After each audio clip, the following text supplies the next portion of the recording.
नमस्कार मित्रांनो, मी वसंत साळकर आणि तुम्ही पाहताय मराठी अड्डा यूट्यूब चॅनल. मित्रांनो, राज्यातील गरजू महिलांना रोजगारासाठी आता पिंक म्हणजेच गुलाबी ई रिक्षा उपलब्ध करून देण्यास शासनाची मान्यता जी आहे ती देण्यात आलेली आहे. मुलींना व महिलांना याचा लाभ जो आहे तो घेता येणार आहे. लाभ घेण्यासाठी तुम्हाला कुठे अर्ज करायचा आहे, कोणकोणती कागदपत्रे लागणार आहेत, अटी काय काय आहेत, या संदर्भातील सविस्तर माहिती आजच्या व्हिडिओमध्ये आपण जाणून घेणार आहोत. चॅनलवरती तुम्ही नवीन असाल मित्रांनो तर चॅनलला आता सबस्क्राइब करून ठेवा. असे नवनवीन माहितीचे व्हिडिओ तुम्हाला आपल्या चॅनलवरती पाहायला भेटत असतात.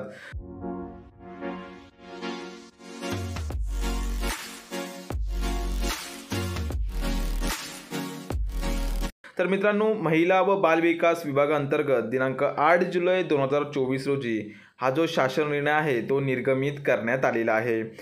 तुम्ही इथे पाहू शकता, शासन निर्णयामध्ये राज्यातील महिला व मुलींना रोजगार निर्मितीस चालना देणे, त्यांचे आर्थिक सामाजिक पुनर्वसन करणे, स्वावलंबी आत्मनिर्भर करणे, सशक्तीकरणास चालना देण्यासाठी तसेच महिला व मुली यांना सुरक्षित प्रवास करण्यासाठी महाराष्ट्र शासनाकडून आता पिंक ई रिक्षा ही जी योजना आहे ती इथे सुरू करण्यात आलेली आहे. योजनेसंदर्भातील सविस्तर माहिती मित्रांनो आजच्या व्हिडिओमध्ये आपण जाणून घेणार आहोत. व्हिडिओ अतिशय महत्त्वाचा आहे, स्किप न करता शेवटपर्यंत नक्की पहा. तुम्ही पाहू शकता, सदर योजनेअंतर्गत राज्यातील प्रमुख शहरांमध्ये गरजू महिलांना रोजगारासाठी पिंक रिक्षा उपलब्ध करून देण्यासाठी 10,000 लाभार्थ्यांची संख्या जी आहे ती इथे निश्चित करण्यात आलेली आहे. तुम्ही पाहू शकता, शहर आणि लाभार्थी अशा प्रकारचा एक तक्ता तुम्हाला इथे पाहायला भेटत असेल. त्यानंतर आपण पुढे पाहूयात योजनेचा उद्देश. राज्यातील महिला व मुलींना पुरेशी सोयीसुविधा उपलब्ध करून रोजगार निर्मितीस चालना देणे योजनेचा मुख्य उद्देश आहे. त्यानंतर त्यांचे आर्थिक व सामाजिक पुनर्वसन करणे, राज्यातील होतकरू मुली व महिला स्वावलंबी व आत्मनिर्भर करणे योजनेचे उद्देश आहे. राज्यातील महिला व मुलींना सुरक्षित प्रवास करता यावा आणि राज्यातील महिलांना व मुलींना सशक्तीकरणात चालना मिळावी, हे योजनेचे हा मुख्य उद्देश आहेत. मित्रांनो, योजनेचे स्वरूप तुम्ही इथे पाहू शकता. सदर योजनेअंतर्गत गरजू महिलांना रिक्षा खरेदी करण्यासाठी अर्थसहाय्य व चालवण्यासाठी इतर सोयीसुविधा ज्या आहेत मित्रांनो त्या उपलब्ध करून देण्यात येणार आहेत. त्यामध्ये तुम्ही इथे पाहू शकता, ई रिक्षाच्या किमतीमध्ये सर्व करांचा समावेश जो आहे तो असणार आहे. राज्य शासन 20% आर्थिक भार जो आहे तो इथे उचलणार आहे. मित्रांनो, महत्त्वाचे जे काही पॉईंट आहेत ते आपण व्हिडिओमध्ये कव्हर करत आहोत. संबंधित GRची लिंक तुम्हाला खाली डिस्क्रिप्शन बॉक्समध्ये दिलेली आहे. तुम्ही GR व्यवस्थितरित्या वाचून घेऊ शकता. तर आता योजनेमध्ये लाभार्थी कोण कोण असणार, तर राज्यातील गरजू महिला व मुली या योजनेसाठी लाभार्थी असणार आहेत. आणि लाभार्थी असण्यासाठी पात्रता काय काय आहे ते आता इथे आपण थोडक्यात जाणून घेऊयात. पहिल्या क्रमांकाला मित्रांनो तुम्ही इथे पाहू शकता, लाभार्थी कुटुंब महाराष्ट्र राज्याचे रहिवासी असणे इथे आवश्यक आहे. अर्जदार महिलेचे किंवा मुलीचे वय जे आहे ते 18 ते 35 वर्षादरम्यान असणे इथे अनिवार्य आहे. सदर योजनेअंतर्गत लाभ घेण्यासाठी अर्ज करणाऱ्या लाभार्थ्यांचे बँक खाते असणे इथे आवश्यक आहे. चौथ्या क्रमांकाला लाभार्थी कुटुंबाचे वार्षिक उत्पन्न जे आहे मित्रांनो ते ₹3 लाखापेक्षा जास्त नसावे. 3 लाखापेक्षा जर तुमचं वार्षिक उत्पन्न असेल तर तुम्हाला या योजनेचा लाभ घेता येणार नाही. लाभार्थ्यांकडे वाहन चालक परवाना असणे आवश्यक राहील. विधवा, कायद्याने घटस्फोटित, राज्यगृहातील इच्छुक प्रवेशित, अनाथ प्रमाणपत्र प्राप्त युवती, अनुरक्षणगृह, बालगृहातील आजी माजी प्रवेशित यांना प्राधान्य जे आहे ते इथे देण्यात येणार आहे. तसेच दारिद्र्य रेषेखालील महिलांना सुद्धा मित्रांनो इथे प्राधान्य जे आहे ते इथे दिलं जाणार आहे. तर मित्रांनो, ही होती योजनेच्या लाभार्थ्यांची पात्रते संदर्भातील माहिती. पुढे आपण जाणून घेऊयात की तुम्हाला कागदपत्र काय काय लागणार आहेत ते. योजनेच्या लाभासाठी ऑनलाईन अर्ज आहे. त्यासाठी तुम्हाला लाभार्थ्याचे आधार कार्ड व पॅन कार्ड लागणार आहे. महाराष्ट्र राज्याचा अधिवास प्रमाणपत्र लागणार आहे. कुटुंब प्रमुखांचा उत्पन्नाचा दाखला, त्यामध्ये तुमचं वार्षिक उत्पन्न जे आहे मित्रांनो ते इथे 3 लाखांपेक्षा कमी असणं अनिवार्य आहे.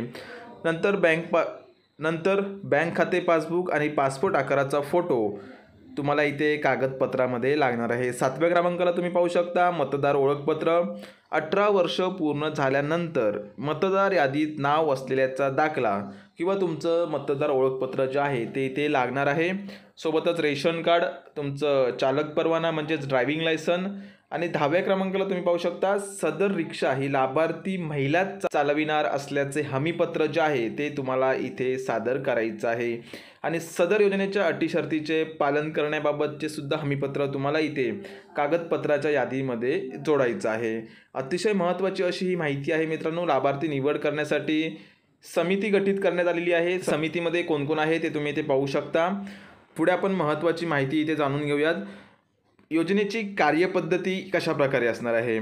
तर मित्रांनो, इच्छुक महिला पिंक ई रिक्षासाठी जिल्हा महिला व बाल विकास अधिकारी यांच्या कार्यालयाला अर्ज करतील. त्यानंतर प्राप्त अर्जाची अंतिम छाननी करण्याची जबाबदारी जिल्हाधिकारी आणि अध्यक्षतेखालील समितीची इथे असणार आहे. त्यानंतर पात्र अर्जदारांना रिक्षा खरेदी करण्यासाठी शासनाने निश्चित केलेल्या अर्ज देणाऱ्या बँकांची व वाहन पुरवठा करणाऱ्या एजन्सीची माहिती जी आहे ती इथे देण्यात येईल. अंतिम मंजुरीनंतर अर्जदार शासनाचा निश्चित केलेल्या वाहन पुरवठा एजन्सीला मान्य असणाऱ्या बँकेत रिक्षा खरेदीसाठी 70% कर्ज मिळवण्यासाठी आवश्यक कागदपत्रांची पूर्तता करून अर्ज जो आहे तो इथे मंजूर करून घेईल. बँकेकडून घेतलेल्या 70% कर्जाची रक्कम फेडण्याची जबाबदारी ही इथे अर्जदाराची असणार आहे. नीट समजून घ्या मित्रांनो. बँकेकडून तुम्ही जे लोन घेणार आहात किंवा जी महिला किंवा जी मुलगी लोन घेणार आहे त्याची कर्जाची परतफेड जी आहे त्या संबंधित अर्जदारालाच इथे करावी लागणार आहे. बँकेने अर्जदारास रिक्षाच्या किमतीच्या 70% कर्ज मंजूर केल्यानंतर अर्जदार ज्या वाहन एजन्सीकडून रिक्षा खरेदी करणार आहे त्या एजन्सीला 10% रक्कम जी आहे ती इथे स्वतः अर्जदाराला भरायची आहे. आणि अर्जदारास परमिट मिळाल्यानंतर शासनामार्फत देय असणारी 20% रक्कम जी आहे ती संबंधित वाहन एजन्सीला इथे जिल्हा महिला व बाल विकास अधिकारी यांच्या मार्फत देण्यात येणार आहे. म्हणजे थोडक्यात मित्रांनो, तुम्हाला 70% कर्ज घ्यायचं आहे, 10% तुम्हाला तुमच्या खिशातून भरायचे आहेत आणि उरलेले 20% जे आहे ते शासनाकडून तुम्हाला दिले जाणार आहेत. आणि रिक्षा खरेदीची संपूर्ण किंमत संबंधित वाहन एजन्सीकडे जमा केल्यानंतर वाहन अर्जदारास उपलब्ध जे आहे ते इथे करून देण्यात येणार आहे. तर मित्रांनो, अशा प्रकारे पिंक ई रिक्षा ही जी योजना आहे ती राबवली जाणार आहे. आणि या योजनेसाठी अटी शर्ती इथे पाहून घेऊयात आपण.